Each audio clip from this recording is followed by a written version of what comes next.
తర్వాత ఈ green card lottery గురించి ఏదో చూసా. ఏంటి సార్ గ్రీన్ కార్డ్ లాటరీ ఏంటి? ఇప్పుడు ప్లాన్ చేస్తున్నారు. ఇప్పుడు మనకు 1,40,000 గ్రీన్ కార్డులు ఎంప్లాయ్మెంట్ బేస్ ద్వారా ఇస్తుండ్రు. అందులో 7% కోట కాబట్టి మన ఇండియన్స్ కు 10,000 12,000 అంతకన్నా ఎక్కువ రాదు గ్రీన్ కార్డులు. అయితే మొత్తం గ్రీన్ కార్డులు 1 మిలియన్ గ్రీన్ కార్డ్స్ ఇస్తారండి ఎవ్రీ ఇయర్. అందులో 1,40,000 అంటే మిడిల్ అంటే 10 లక్షల గ్రీన్ కార్డులు ఇస్తారు. మనకు 1,40,000 అంటే ఓన్లీ 14% ఎంప్లాయ్మెంట్ బేస్కి వస్తాయి, మిగతా అన్ని వేరే పోతాయి. అందులో అంత సత్రోల్ అంటే ఈ వీసా లాటరీ అండి. అందులో దానికి క్వాలిఫికేషన్ ఏంటంటే దేనికి పనికి రానోడు అలా లాటరీ చేసుకోవచ్చు. క్వాలిఫికేషన్ సంబంధం ఏం 12th గ్రేడ్ పాస్ అయితే సరిపోద్ది, అంత ఇంటర్మీడియట్ తర్వాత ఇంకేం లేదు. అయితే ఏంటంటే ఏవైతే టాప్ 10 కంట్రీ ఇమిగ్రేట్ అయ్యే కంట్రీస్ ఉన్నాయో వాటికి ఎలిజిబిలిటీ లేదు. అందులో మన ఇండియాకు లేదు.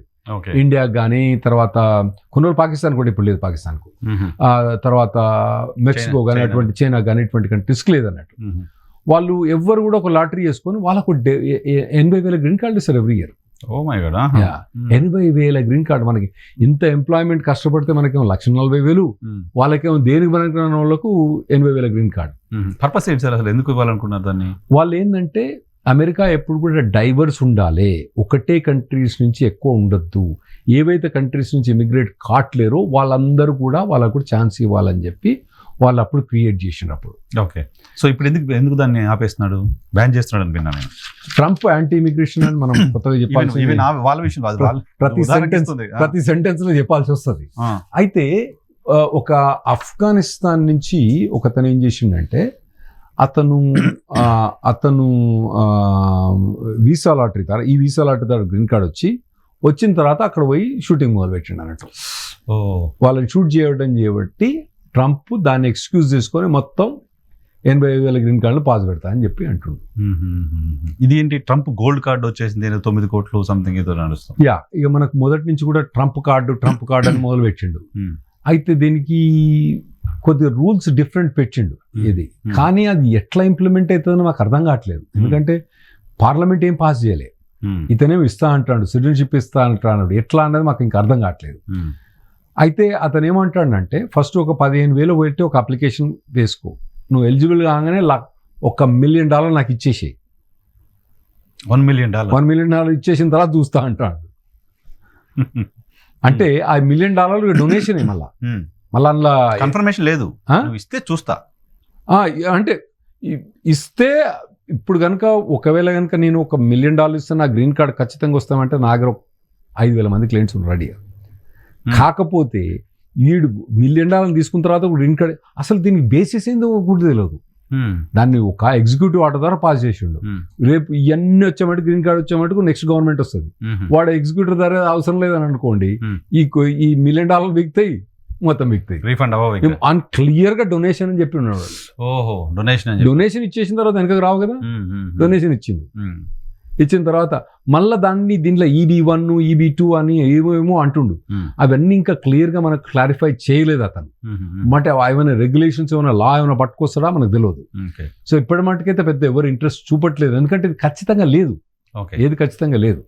ఇంకోటి ఎగ్జిక్యూటివ్ ఆర్డర్ వచ్చిన తర్వాత మళ్ళీ రేపు పీకేసే ఛాన్స్ అయిపోతుంది.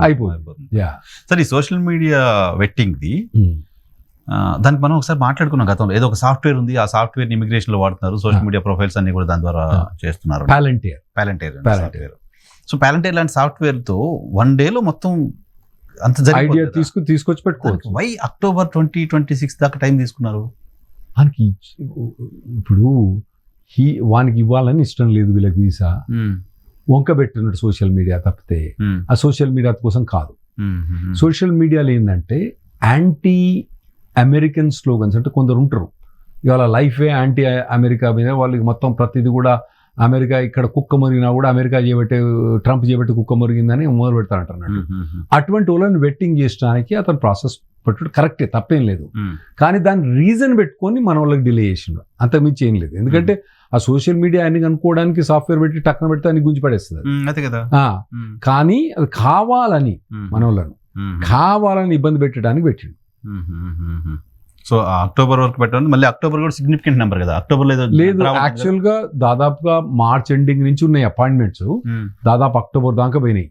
కాకపోతే ఏంటంటే వీళ్ళకి ఇన్ని రోజులు జాబ్ లేకపోతే మన వాళ్ళు గోవింద అవుతారు.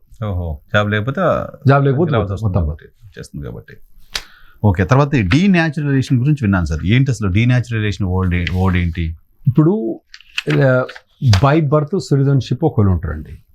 న్యాచురలైజ్డ్ అంటే అక్కడ పోయి F1 కానివ్వండి, H1 కానివ్వండి, ఏ వీసా మీద పోయి గ్రీన్ కార్డ్ వచ్చి గ్రీన్ కార్డ్ నుంచి మళ్ళీ సిటిజన్షిప్, వాళ్ళని న్యాచురలైజ్ సిటిజన్షిప్ అంటారు. ఇప్పుడు నాలాంటి వాళ్ళని న్యాచురలైజ్ సిటిజన్షిప్ అంటారు. బార్న్ అమెరికన్స్ కాని వాళ్ళు కాదు. మా కొడుకున్నాడు, వాడు అక్కడ పుట్టింది కాబట్టి వాడి బార్న్ అమెరికన్. వానికి 14th Amendment లో వానికి ప్రొటెక్షన్ ఉంది, వాడిని డీన్యాచురలైజ్ చేయరాదు అన్నట్టు. కానీ ఈ ఎవరైతే న్యాచురలైజ్ అయినరో వాళ్ళను ఒకవేళ కనుక ఎవరైనా న్యాచురలైజేషన్ అప్లికేషన్లో కానివ్వండి, గ్రీన్ కార్డ్ అప్లికేషన్లో కానివ్వండి, F1 అప్లికేషన్లో కానివ్వండి, H1B అప్లికేషన్లో కానివ్వండి, ఏదన్నా తప్పుడు స్టేట్మెంట్ అంటే మెటీరియల్ స్టేట్మెంట్స్, తప్పుడు స్టేట్మెంట్ అంటే నేను మా సిస్టర్ అడ్రస్ ఇచ్చిన ఎందుకంటే అక్కడికి అడ్రస్ పోద్దంటే అది పెద్ద మెటీరియల్ కాదు. నాకు పెన్లైంది కానీ పెన్లైన్ డిక్లేర్ చేయలేదు అనుకోండి, అది మెటీరియల్ కదా. మరి అటువంటి ఏమైనా లై చేస్తే అంటే ఇప్పుడు డిగ్రీ సర్టిఫికెట్, నేను లా డిగ్రీ నెల్లూరు లా చేసిన అని చెప్పిన అది ఫేక్ డిగ్రీ పట్టుకొచ్చిన అనుకోండి, అప్పుడు వాళ్ళు అది దాన్ని ఫేక్ డిగ్రీ అని తెలిసిన తర్వాత డీన్యాచురలైజ్ చేయొచ్చు అన్నట్టు. వాళ్ళు ఆ ప్రొవిజన్ మొదటి నుంచి ఉంది. కానీ దాన్ని ఇంప్లిమెంట్ చేయడానికి ఏంటంటే డీన్యాచురలైజ్ అనేది గవర్నమెంట్కి వెరీ ఎక్స్పెన్సివ్ ప్రాసెస్. ఎలా?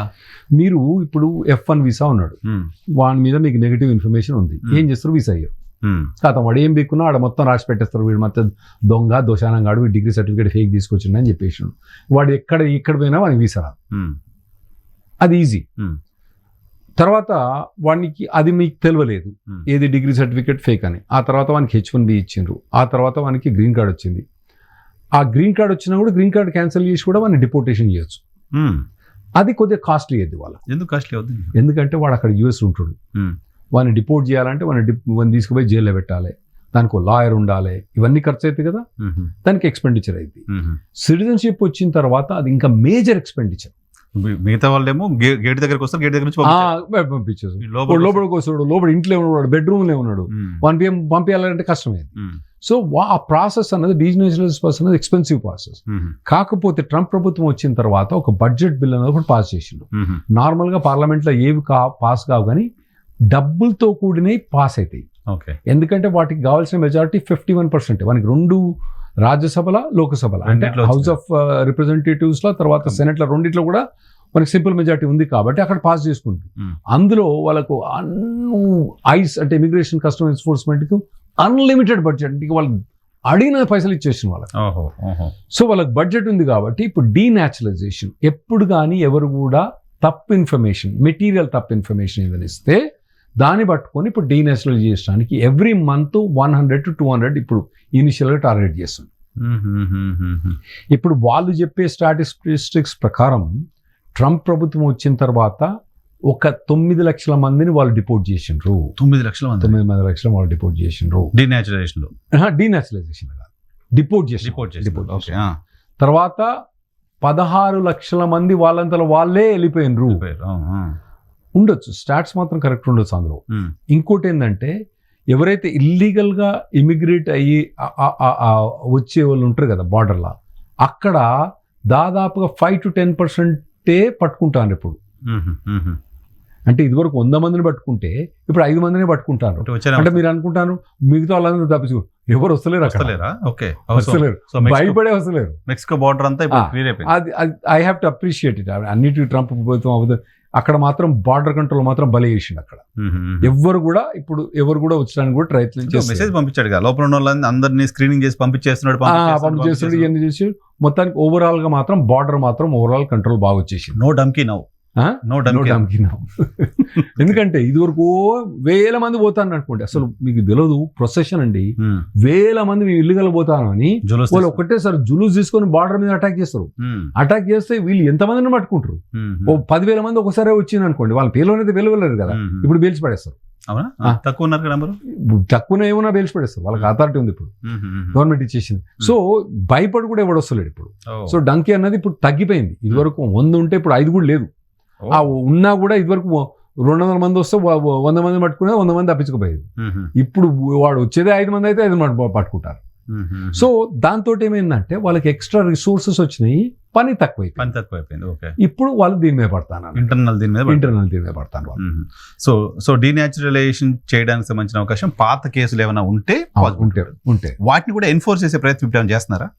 అది స్టార్ట్ ప్రస్తుతం ఇప్పుడు ఏం మొదలు కాలేదు మాకు. అవుద్దా? మేమేం కంపల్సరీ అయితే ఈ 10 year లోనే చేసేస్తారు. ఈ 10 year లో మొదలైంది.